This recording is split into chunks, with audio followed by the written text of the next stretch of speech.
It's Golden Hour Adventure Time, featuring everyday people doing extraordinary things. From the peaks of victory to the valleys of defeat, these are their stories. Now, from the back of the pack, your hosts, Justin and Robbie. Welcome to Golden Hour Adventures.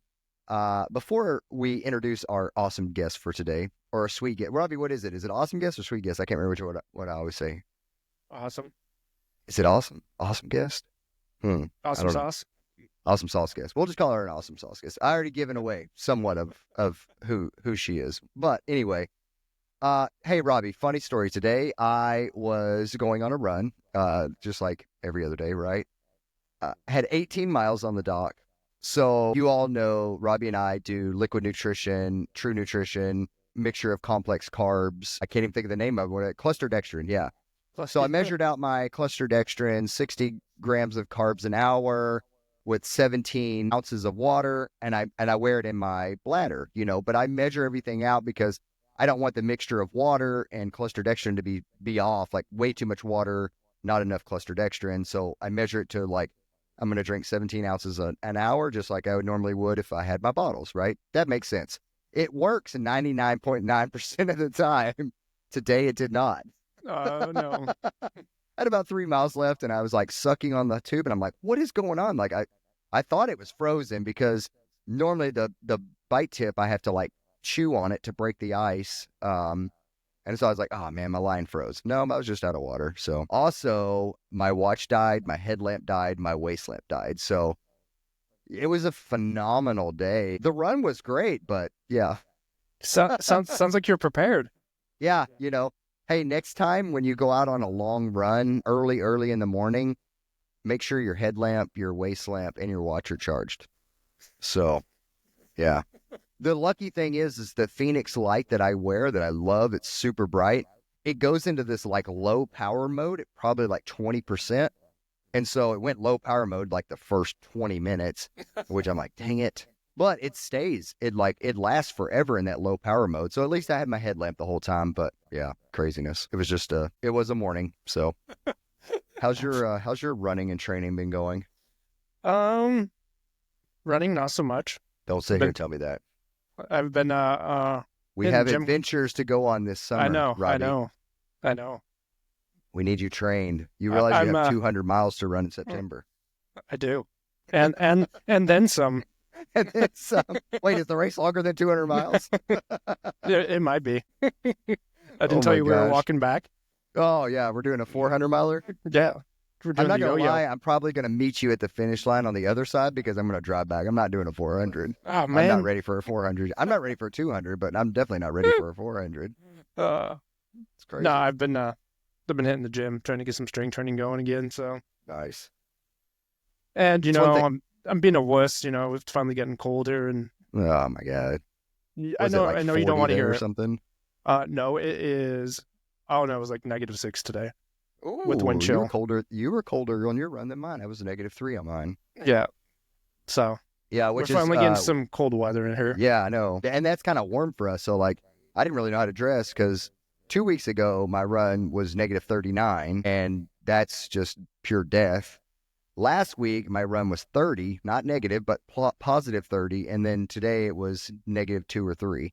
And so it's like these big swings, like, I don't know what to wear. And so it's annoying, but it was 50 on Thursday here. Yeah. So from the previous weekend, 2 weekends ago to last weekend, it was an 80-degree difference in my runs in 7 days. It's wild. Yeah.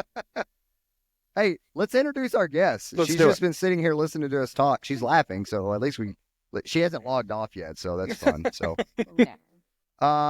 Jen Langley, I met her on, of all places, Instagram, right? Because we all know that I'm on Instagram. And I read a little bit about her story. We started chatting. I was like, you got to come on and tell your story. I don't want to give her story away. I'll let her tell it. But Jen, welcome to the podcast. Thank you. Thank you so much for having me. Yeah. How hard was it for me to talk you into coming on? Gosh, it was really hard. I mean, initially I was like, absolutely not. I feel like I just thumbed through some of the things and I was like, oh, hard pass. No. I think maybe he messaged the wrong person. I actually thought it was a butt message. Like, Did you mean to dial or message? That'd be a really solid butt message. Yeah, that was, yeah.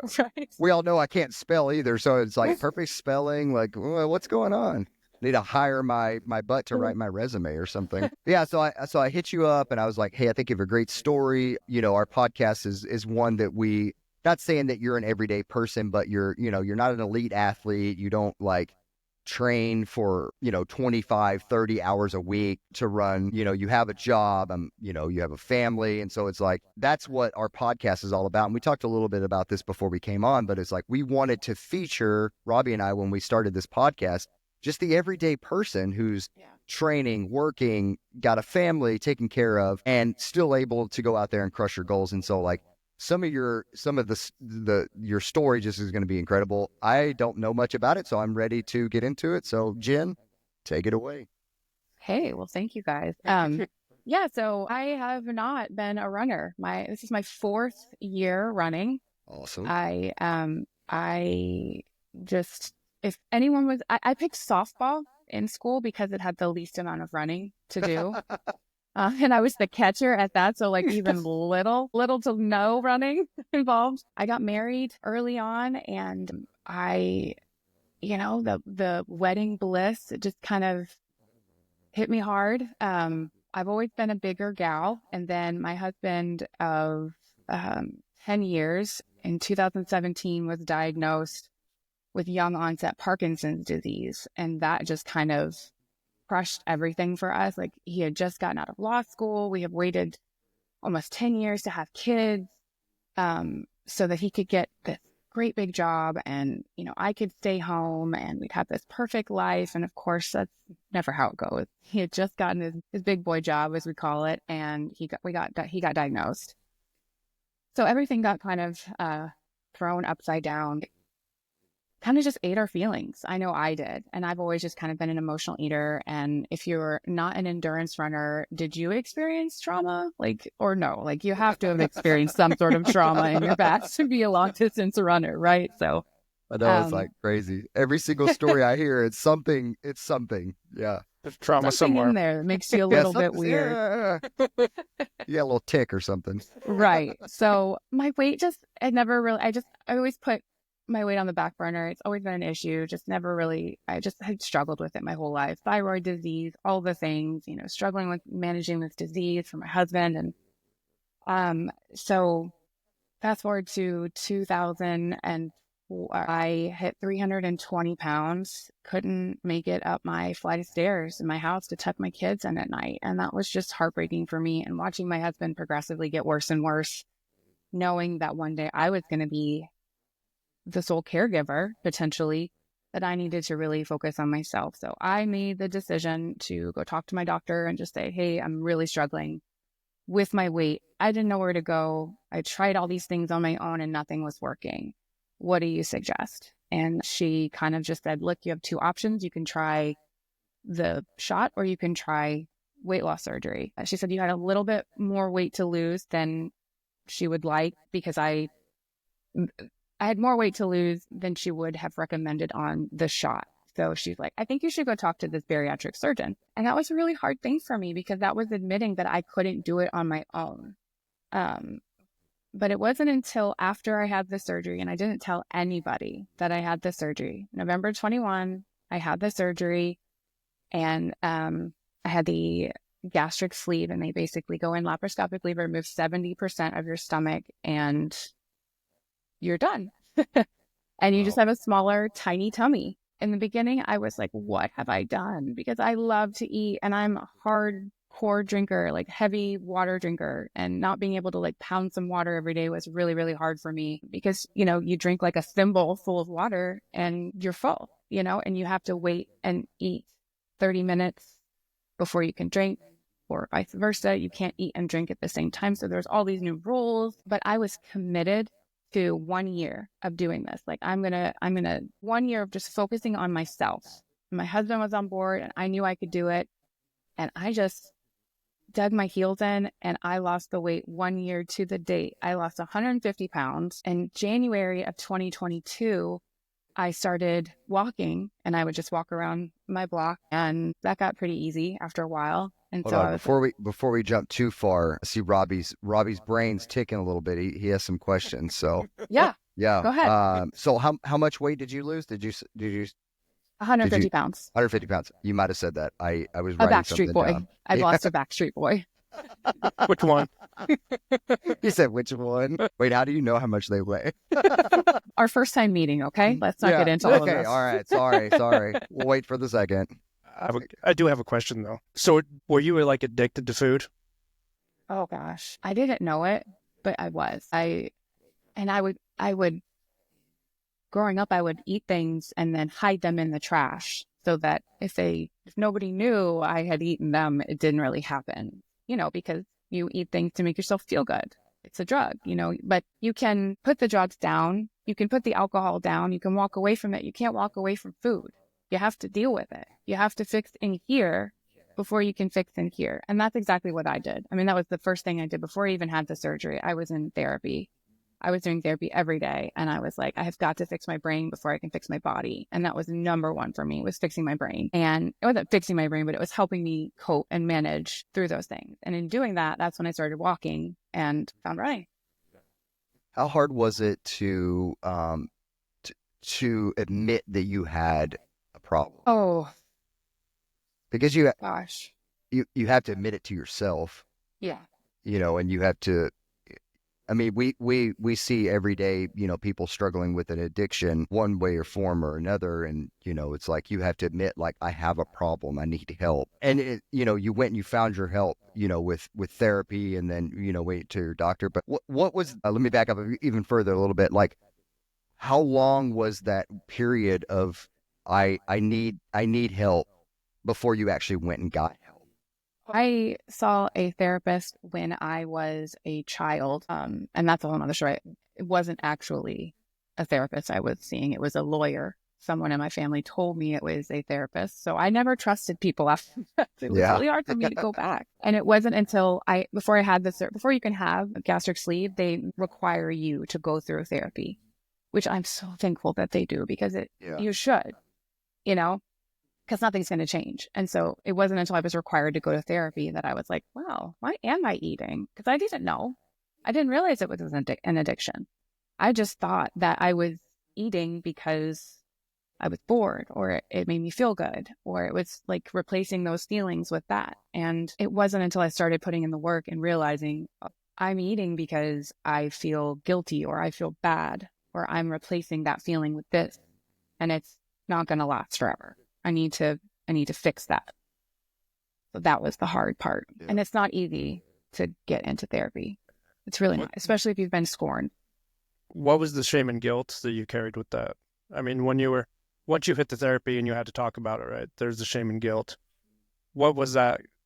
What did that come out as when, you had to talk about that? And where did you see that shame and guilt feeling your addiction? So the guilt thing for me is I feel guilty that it manifests in different ways. So the guilt comes from feeling like I did this to myself. I put my family in jeopardy. I put my life in jeopardy. I've given myself years back, but the damage has been done. I have to work hard to fix it and to teach to not repeat those habits with my kids. And so feeling like I was unable to turn the Titanic around, that feeling of feeling like, oh my gosh, how the heck am I going to do this? And knowing that it's possible to turn the Titanic around with work. But that was the main guilt that I really and truly felt, was realizing that it's not my fault. It is my fault that I put the food in my mouth. Like, I did that. I put that there, but that was my coping mechanism. It could have easily been anything else. It could have been exercise to begin with, had I had the right tools. Bariatric surgery was simply a tool to get me to be where I am today. It wasn't cheating. A lot of people look at bariatric surgery as an easy way out. I can tell you right now, nothing easy. Yeah, if you can drink a thimble of water and you're full, I mean, that's not easy. No, it's not easy, and it's not fun, and it sucks, but it was worth it. And I would do it 100 times over. And I will always advocate for people to use those tools to help them. Use the tools, use the therapy, use the surgery, don't abuse those things, but use them. They're there for you. People are there for you. These things are there and available. So how has your relationship with food changed?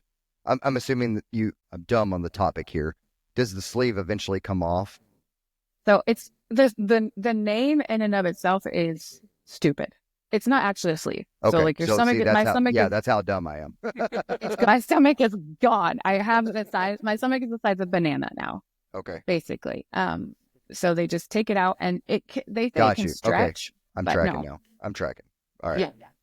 Yeah. Okay. So now that I'm educated, how has your relationship with food changed now that you said you set out for that 1 year, you're doing, and now you're multiple years in, like, how has your relationship changed with food, and how has that in turn, led into your family? Because it's a lifestyle change, and your family is part of your lifestyle. So, that has to change as well. So how has all that changed for you? Yeah, no, absolutely. Great question. So for that first year, it was like, if after church the kids wanted, we would stop somewhere and get, Whataburger. I'm sure you know all about Whataburger. Yep. We'd stop and Yep. drive through and get best Whataburger. fast food out there.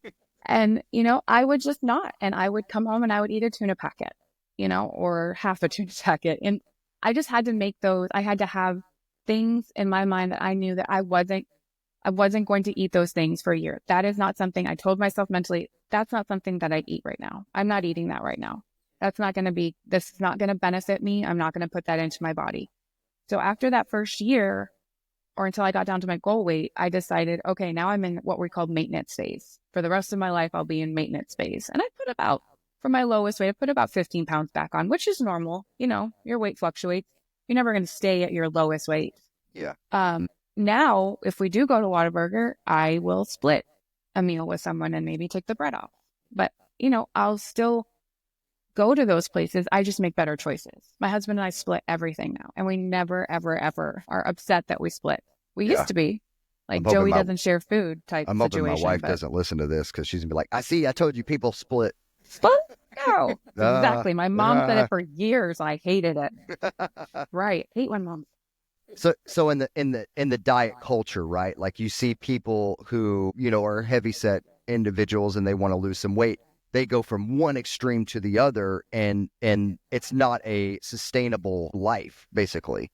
And so, they lose a little bit of weight, but then eventually life kicks them in the face like it does all of us, and they go back to where they were normal. And so I'm happy that you did do that swing, just like you have to, right? You have to do that to kickstart what you want. But then you're starting to mold yourself back into a normal life, because in my opinion, it's really hard to live a life with chicken and rice every single meal. Like, it's not possible. It's not feasible. It's not, if you're a normal person, it's not like, there are times where you can go on like, a month or two and do your thing, but, or in your instance, a year, but that's not sustainable for your life. Like, I understand you probably eat chicken and rice a lot, but that's not like every single meal. Your kids are going to want to go to McDonald's, right? And so, like, you want to live a regular life with people. And so I'm glad that you've been able to find that happy balance, of splitting your meal. And I'm not going to say that because my wife will be like, I need to split a meal with you now. Well, and that was my goal with the whole 1 year thing. It was like, okay, I'm going to commit to this for a year, because I know that consistency is key. I know that if I can maintain this for 1 year, I will retrain my brain to know that I can live without this. I can do this. For sure. And that was what it was, is gently reincorporating things back into my everyday life. Because it's one extreme to another. The most weight I ever lost on my own was 70 pounds. And I was so proud of that. The only way I did that was juicing. Yeah. Straight juicing. I mean, vegetables, fruits, all the things. Yeah. And it was awesome. And I felt amazing. But at the end of the day, I wanted a steak. And I wanted just like meat and protein, but like juice was great and I loved it and I felt really good, but it's not sustainable. I can't live my life. That's that shift, that you jumped on that other end, and like, it's not sustainable. And so, it 9 times out of 10, it always bounces back. And so absolutely. I'm very glad that you have found that balance. And so that's awesome. You said that year ended in 2022. Is that correct? Or was the surgery in 22? The surgery was in 21. That year I lost the weight I lost my last pound on the same day of 2022. Nice. So now we're almost 3 years. Yep, we're Post. going on. This will be year 4. We're Or working year on 4. year Sorry. 4. Yeah. Okay. Got you. See, I can't do math. I'm not educated on surgery. Are you sure you want to come on this podcast? You're my people. I'm not a math person. You're my people. Have you heard of trail math? Like, it's awful. It's right up there with girl math. Yeah, I'm pretty sure. Yeah, basically. Girl math and trail math, they're about the same. So Yeah. Well, talk to us about where did your running journey begin? You jumped into a little bit. I cut you off. I wanted to go back, but now let's jump into the running journey. Yeah, so I did a couch to 5K. I was like, let's Was go. this post year or was this during the year? This was like I had the surgery in November. This was January. Oh no, excuse me. This was February of 2022 is when I started running. Started walking in January, and I was like, this is for the birds. Let's try something else. And so I was like, let's try this. And I'll never forget when the first time I ran around the block, I called my dad, who's been a runner his whole life, right? He's always tried to get all of us to run. Back in the day when there was like no watch or like a Casio watch, and you ran Adidas shoes, like old school runner, like run just on your old lunch school break. Dude. Yeah, they threw down and didn't know they threw down. Like, oh, I just an 18-minute 5K. Yeah, that's fine. Right. Yeah, like, right. Oh, on my lunch Casio break, watch. no problem. Yeah, right? I'll just go put 5 miles down in this 40-minute. Yeah. I was so proud. I called him up. I was like, Dad, I ran around the block. It took me 20 minutes, but I did it, not out stopping, and he was so proud. But yeah, I just started running. I did a couch to 5K, and I did that. And then I kind of just worked my way up and ended up running a half marathon. I just ran that first year. I ran my first race was the Explore the Falls race here in the Woodlands. And that was just a 5-miler, and it was amazing. And it was my first big race. Don't say just. It was a 5-miler. It was a 5-miler. There you go. We need to stop taking road half trail. Stop putting those just in there. Right. Oh, sorry. It was a 5-miler, and I was so proud of myself that I decided the following year when I turned 40 that I would run one race a month to celebrate turning 40. And so I ran 2 half marathons that year and just a bunch of local races and some, ones virtual races and things like that. And just, when you see the reels of, 1 year of being a runner and they're like, wearing the cool thing and totally the thing. I had the shocks. I had the headband. I had the shorts. I mean, I was like my Nathan's vest. I was like, oh yeah, going on my long run, 5 miles. Better put the vest on, That's awesome. I loved it. I am like every single runner I could follow. I was like, what shoes are they wearing? How are they pacing? Like, how are they filming? Because I was like, well, let me create an account about bariatric surgery. And I quickly learned that bariatric surgery was not my niche. When I was like, every post was about running. I was like, maybe I should swap this. And that's when I made the insane jump over into the run influencer, which I'm not even a little bit. I'm just a dorky mom that likes to run. That's what my handle really should be. There you go. That's actually that's a really good handle. So you did for your 40th, you ran a race like every month. What kind of races were they? You said 5-milers and then 5-milers, a couple of 10-milers, 2 halves. Don't equal a whole, I found, because you have to run them together. That's not. I know, unfortunately. So and I the ran. back half's usually harder for some reason. I don't understand that either. Worst. Yeah. So, but I ended up running 15 races that year, and that was so much fun. And I loved it. There's 12 months in a year, not 15. No, I just couldn't stop. I couldn't handle myself. I was just, you know how it is. You finish one race and you're like, okay, I got to sign up for another one immediately. It's the worst. So Robbie and I don't mean to cut you off here, but Robbie and I have somewhat similar of a goal I'm turning 40 in a couple of years. Robbie is, he's 40. I'll just say I'll be turning 50. Robbie, I didn't want to say it, Robbie, but Robbie's going to turn 50 the same year that I turned 40. And so we are going to do something similar. We're going to do the Rocky Mountain Slam. Oh man, what does that entail? It's death. It's death. Yeah. There's 6 or 7 races that you can choose between, and you have to run 4 of them. And what is the last one? Wasatch, Robbie? The Bear. The Bear. So you have to finish with the bear. So you get to choose out of the 6 or 7 races. 2 of them we're not going to get into. So I think one of them's Leadville and the other one's Hard Rock. So yeah, so it'd be four 100 milers over 3 to 4 months time frame. So Dude, that's yeah, so awesome. so that'll be my 40th and his 50th. That's what we decided we're going to do. So it's cool that you know you celebrating your 40th in that way, and we already kind of have goals to do the same for our 40th and 50th as well. Isn't that funny? I read an article that some bride got like such flack for making or requesting her guests to run a 5K the morning of her wedding, and I was like, dude, that's amazing. Like, I want to celebrate that way with my friends too. If you want to come. If you don't. That's fine. But this is who I am. If you don't want to be part of my wedding party, then you don't have to run the 5K. Whatever, loser. That's a great idea. Everyone will be tired. Yeah, right. It's like a nap okay, afterwards. leave Like, by 9. What I do with my dog, if I wanted to chill out before I do a podcast, I have to take her on a long run. So yeah.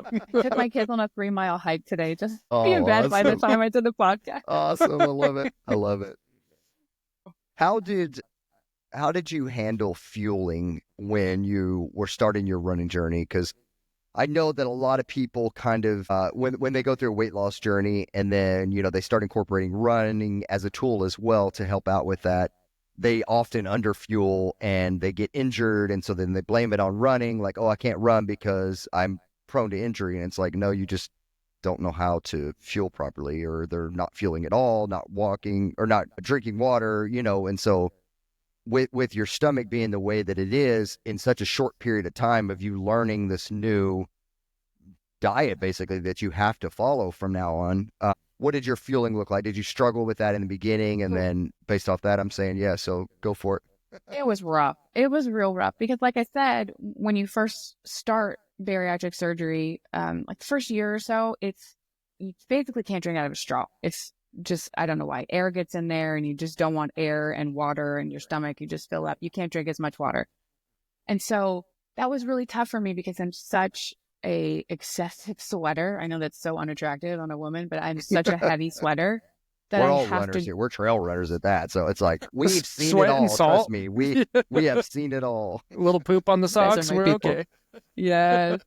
So I sweat so much that I drink so much on my runs, but doing that and trying to fuel at the same time was impossible. I mean, I'm not a gel person. I don't know how people can take gels.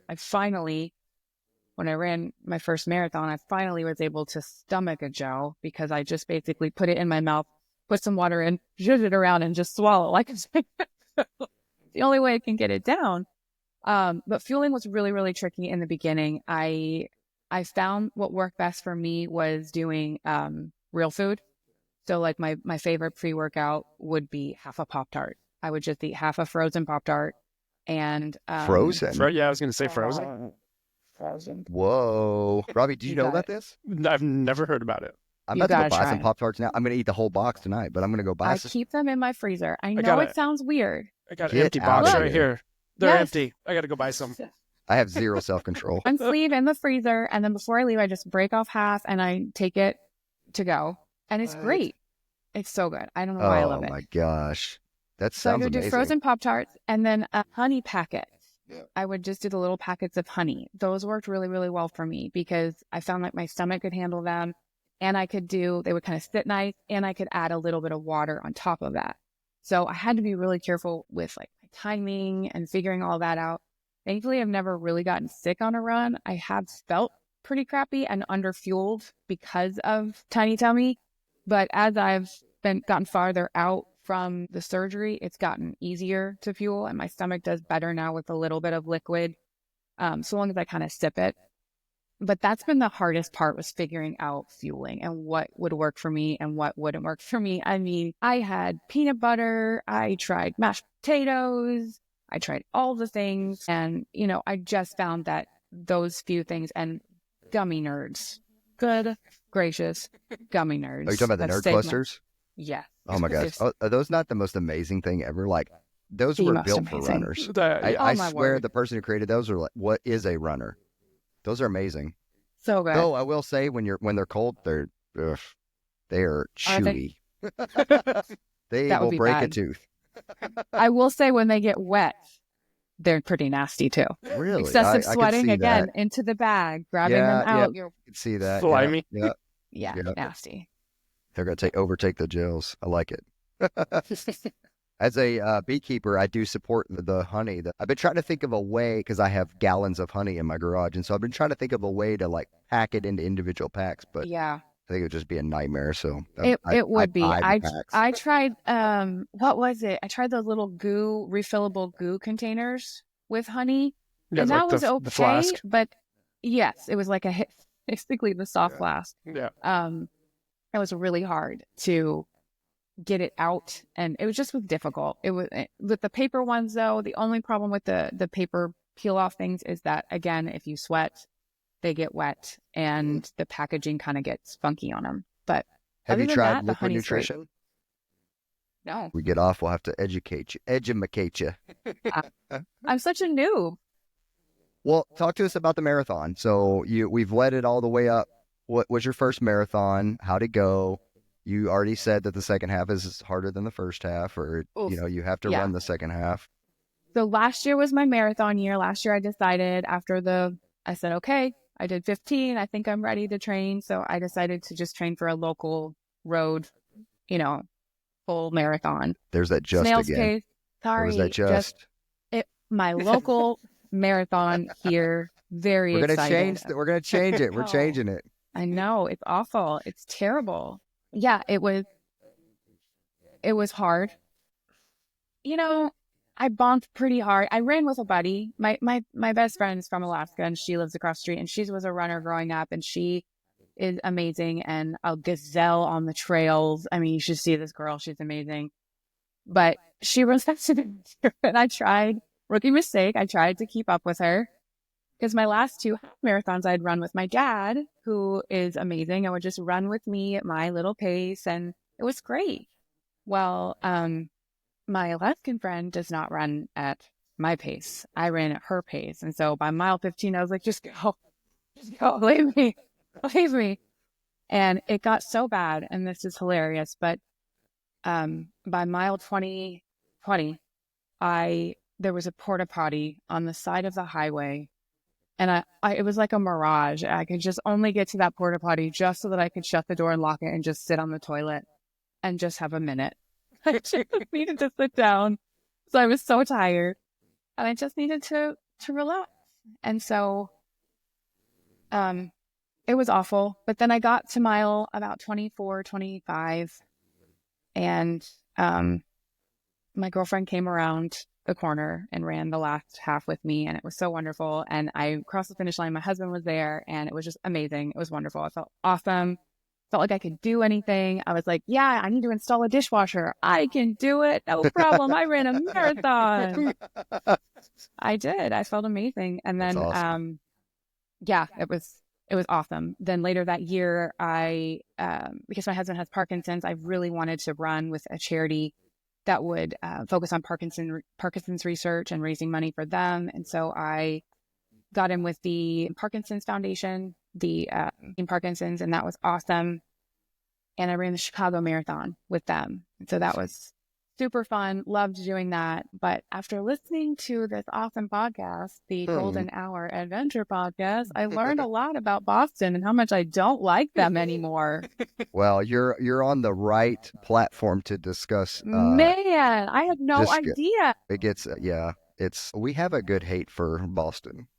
I mean, I was all gung-ho about like 6-star, and now I'm like, do not no. let us stop you. No. Don't let us stop you. It's more about the fundraising and how they kind of poo-poo on their charity runners. And that it's hurtful, and I don't like it. And they so, raise $40 to $50 million a year through charity runners, and they treat them like absolute trash. And so it's just mind-boggling. I'm not going to get on my soapbox, everyone. I'm sorry. Nope. I've listened to my soapbox has been said. I've jumped on it. Robbie's been on that too. Don't do it. I am just here to say that I appreciate that because I would have never known that about. And I was, as a charity runner myself, I was very proud to represent my charity and to be out there and to not give a flying you know what about my time, just to be out there celebrating this amazing achievement that I have raised this money for this charity for my husband, and so to hear that people are doing that, it's just ugh, Yeah. Go icky. run New York. New York is it's another great platform of charity runners, and they they treat their people that run their race excellent. They stay open until the last runner comes across. Yes. They And they celebrate cheer for every them. they celebrate every runner that runs across the finish line. So it's just an environment where we recognize runners as runners, regardless if you're fast or you qualified or you're a charity runner. Everyone is running that same distance. It doesn't matter if you're crossing it at 2 hours or 6 hours or Listen, longer. You're we're just running the getting race. more bang for our buck. We're just out there longer. Okay? Let's be honest. Love you it. just start running trails because that's what we always Well, say. I Oh, mean, that was bonus my next miles. question: Guys. is Bonus when is the miles. ultra? I'm there. So that's the next goal. So this Okay. year I'm not doing. But 2026 is my 50K goal. I feel like that. Not Do you already just have one the in 50K. mind? No. Do you have any recommendations? Oh, do I? Uh, Yes, there's some great races in Texas right around your area if you want to run a great 50K. Is it the raccoon? Rocky Raccoon. I've ran that 100. That's a phenomenal race. It's such a great. They have a 50K as well. Just jump into the 100. Like you've run a marathon. Yeah. I do I've say that installed if a you can. dishwasher. I do say that if you can run a marathon, you can run a 100-miler. Yeah. The fitness level for a marathon to a 100-miler at a normal person. Don't give me the elite 100-milers. I'm not saying that, I get that, but like at a normal person, the training plans are kind of similar. Now we maneuver things a little bit differently where we run long back-to-backs, but I mean, you could get away with running a 50K 50-miler on a marathon training plan. Oh, yeah. Let me I'm tell you not this. going to deny that. It wasn't until I started listening to this podcast that I even knew that you don't run the whole. Okay, that's embarrassing. I know. I'd be But willing people to don't say talk you don't about run it. half the time. They don't. People don't talk about It's when speed you're on the hiking. trail. Yeah. I'm like, Dad, I mean, did you don't be- know don't be- this? I talked to my dad. I was like, Dad, did you know it's speed hiking? We love speed hiking. Don't downgrade us too far here. Come on, we call it power hiking. No. It's power No. hiking. Power hiking. Power hiking. Power hiking. My last 100 was my PR hours, which is nothing to write home about, but I'm super proud of it. Yeah. And I think it was like a 16:30 pace or something like that. It's like, who cares? Wow.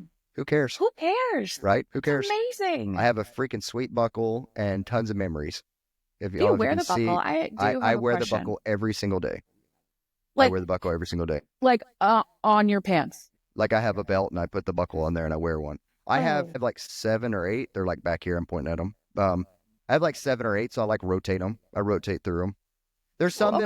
that are like this is gonna sound stupid because I love big belt buckles and I think that's awesome. But I have one that's like monstrous and it has like pokey things all over it. So like Got like spinners on it. it like hurt. It hurts when like you bend down. You're like, oh my gosh, I need a big round one or something. But no, I wear them every single day. I You take the encourage boy out of people- Texas, but Hey. Well, I encourage people to wear them because it's like absolutely. you worked You really work hard. every day. You should wear them. a training block for a 100-miler. Someone who's not as experienced in a 100-miler, it could be up to 6 months long. Training for 100. Wow. And so no, I'm not saying that it's going to be race specific for 6 months, but you're going to build a really good block for a couple months, right? And you're going to get a really good base going, and then you're going to jump into like race specifics. And Right. so, but I mean, I'm running 100 in June, and I'm building a bit. Well, my base is kind of the same as it's been, but I'm maintaining my base of X amount of miles, and then once my training plan starts kicking in, then it'll start ramping up and start being more Okay. specific. But I've run So 5 is there a 100s. taper? Is there a taper? There is a phase? taper. Okay. Yeah. I mean, the training plan looks Wow. the same. I mean, the mileage are different. Yeah. We're going to get more specific on, if you have a mountain ultra, you're going to be doing more climbing practice. If you're running like Robbie and I are running a 200 in September, we are going to, you're going to be hiking a lot during that time frame. Yeah. So we're going to practice hiking more. So that's when your race specifics come in and you're going to, focus on more or that type of stuff. So Right. But the 100 I'm running is a more runnable course, so I'm going to be putting a lot of, actual running miles in. I'm not a lot of elevation gain, so. But yeah, you build a base for a couple months, and then you get more race specific closer to the race. You peak out we do about a 4-week peak. We don't do like a 1-week peak week. We do a whole month of peak. And yeah, so you'll build, and then you taper for a couple weeks. But yeah, it's gonna happen. I mean, I'm gonna make I've got 1 foot. I run trail most days on it's not a trail, it's a gravel road. Let's just call it that. It's a gravel road that I run on. That's dirt. But we just need to get you Birdie, then you can be Dirty and Verdi. Yeah, Dirty and Birdie. Oh my gosh, that's amazing. That's a new one. Down. I need that on a shirt. Dirty and Birdie. You need to put that on a shirt. And listen, I would buy a Golden Hour Adventures podcast shirt with Dirty and Birdie on it. I'll make it happen. I will make it happen. Please do. We do have swag. We don't really talk about it that much because you should totally talk about it. I know. It's just I hate we have race directors on here and businesses on here, and we don't charge them for ads or anything. It's just helping out the community. And I just hate, we just do this just for the fun of it. I hate asking for hey, buy our stuff. And I don't know. No way. Listen, guys, if you're listening to this podcast right now, I need you to know that these guys have taught me so much about the ultra world. I am such a fan. Love it. You guys are awesome. But yeah, so you have Rocky Raccoon. That's a great race. I ran the 100 out there. The race directors are phenomenal. The organization is great. That would be an excellent first 50K. Bandera is kind of south of you. It's more like San Antonio area. Okay. And so Bandera has a 50K as well. We could talk a little bit offline on that, but it's a little bit more challenging than Rocky Raccoon, but same organization that puts it on, same race director, phenomenal races. Tejas Trails just does a really good job of building races. There's Tejas Trails, and there is Trot, which is trail racing over Texas. They also do really good. If you're trying to stay local for your first one. Yeah. But then, yeah, there's so many great races around the U.S. It's hard to pinpoint one that would be, you have your mountain ones, you have your flat ones, you have your rollers. It's just it's kind of whatever you want to do. If you want to go climb in the mountains for a day, you can go find a 50K to go climb in the mountains with. So you name it, they're out there. Have you guys done any East Coast races? Never have. What? The furthest I've been is Alabama. I was in Alabama for a couple months recently, and I did a 1 mile loop around a park for 33 miles. But it was awful. Actually, I didn't mind it that bad. I talked to so many people out there because it was a 72, 48, 24, 12, 6, and then they had a 50K and a marathon. So I ran the 50K race, but I came in about day 2. So the 48 hour was about 1 day in, and 72 was 2 days in. And just seeing the people out there and talking to everyone, it was just such a cool environment. It's a 1 mile loop around, on a bike path, but it's just you make it what the race is the environment sucked. It wasn't on trails, and it was a 1 mile loop, but I had such a good time, and I made some memories, and I met some people that have listened to the podcast before, and so it was just a really cool experience, and I wouldn't have traded it for anything, to be honest with you. That's my favorite thing about running, honestly, is the people. I mean, it's unbelievable. It doesn't matter. For the most part, we'll say it doesn't matter your pace. It doesn't matter what you look like, your gender, whatever. You're a runner. It's awesome. And we just want to embrace you with open arms. Say, yeah, come be a crazy like us. We love you. We want you here. And trail running is even better. Come trail run. Right. We've got better snacks, less people to deal with. It's awesome. Well, Jen, I'm going to fast fire some questions here for you. You don't have to fast fire answer them. I don't know why we call them fast fire, because normally we go on tangents with them. But what is your most embarrassing story while out on a race? Most embarrassing story. I mean, everybody pees their pants. Well, I don't think I've pooped my pants plenty of times, but peeing, I don't think. I have it a little bit easier, so man, I just pull off to the side. So now I got to hear your story. No, I mean, there's just been So I have this invention. Let's just start here. I have this idea. where a girl wears I wear a bandana when I run, just for snot, for all the things. So I think there needs to be like a bandana that you wear that you can unzip and it comes all the way down to your feet, and you can take your pants off as a girl and you can just squat right there on the side of the trail and be able to go to the bathroom in privacy, no issues. Like, yeah, you're squatting and you look like a head floating, but you're able to go to the bathroom in privacy. You don't have to worry about snakes. You don't have to worry about like randos or getting caught on a Ring camera with your pants down. Like, you just don't want to have to worry about any of those things. So that's my problem, is sometimes I'm like, I have nowhere to go. Well, this is happening. So I'm running and there is just pee coming out. And there's nothing that I can do except thank the Lord that I wore dark colored pants. So on one of my long runs, I'm like, you know what? I should really invent this thing called the shiwi, or the shiwi, the sheepy. No, the TP shiwi? I don't know. I'm still working on the name. But like some sort of TP shiwi thing, like where you it. just like, Yeah. you know what I'm saying? Like, I like anyway, it. so I've peed my pants on a run before. That's embarrassing. That's Story. awesome. We actually had a cyclist on here who does Ironmans. And she was like, yeah, I just pee on the bike. And Robbie and I are losing our freaking minds. We thought this was the funniest thing ever. And she's like, yeah, if I need to pee, I just get out of the Peloton and go back to the back and I just pee, because I guess it's like it'll spray back on people. And like, I mean, I think this is the funniest thing in the world. It's hilarious. And I'm just like, I didn't even think about it. These guys and gals are out riding for long periods of time. And she's just like it was a normal everyday thing. And Robbie and I are losing our minds. Like, this is the funniest thing ever. And I was like, she's like, yeah, I just pee. And I'm like, okay. Good for them. Something That's about amazing. holding the leg right so it runs down the right way or something Yeah, too. she did. She said she holds the leg right. I forgot about that. Oh, that's too funny. That's really funny. Oh my gosh. I mean, your sock would be, I don't know. It's just like, It's I have to everywhere. worry about chafing too. So I don't know, like, Let me tell you, losing I would imagine if 150 you pounds. pee your pants, the chafing would be. Yes, that and losing 150 pounds. That loose skin has been an issue for me. So I have a lot of loose skin, like on my backside, like on my butt area. So like when I run, I have to like lube everything, my face, everywhere. Because if you don't, you get the chafing, and nobody Keeping wants squirrels the chafe. nut butter in business here. How are you? In business. Okay, so we have a peer. What is your favorite running brand, clothes-wise, I mean, that you feel comfortable peeing in, I guess? I don't really have like a brand of pants or shirts that I wear. I just kind of get them from whatever fits from Amazon. Perfect. I mean, I have good shoes that I wear, favorite shoes. That was my next question, so go for it. Okay. Brooks, obviously. Brooks. Okay.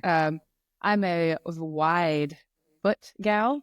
Okay. So if I could plead on a podcast here, wide shoe companies, can we please make more than 3 colors for our wide feet people? I get Is it black, like white. black, gray, and white or something? Yes, that is Why do it. people make white shoes? I don't understand that. Why? And they Why make are there trail white shoes trail in white. shoes? I don't know. It's stupid. Why? No, I'm an 11 wide in women's, and so it's very difficult for me to find shoes. But the glycerins are my favorite, and then the ultras. I love my ultras because they look like Ronald McDonald shoes, and they are so comfortable. Do you hate ultras? Well, you know.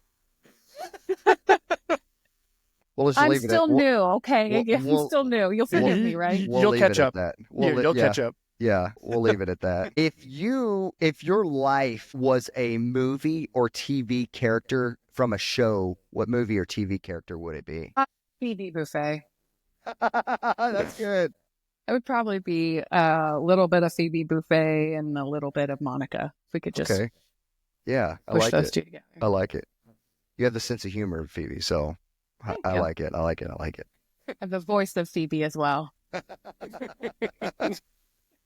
Well, Jen, thank you so much for coming on. We'll give you a second to shout out whoever you want to shout out. We'll give you some time to tell people where they can find you. You're going to get DMs from my mom, because she's the only one that ever listens to this podcast, asking about I can't wait. asking about it. So, but if somebody wants to reach out to you who has a similar story or they're struggling as well, where can they find you?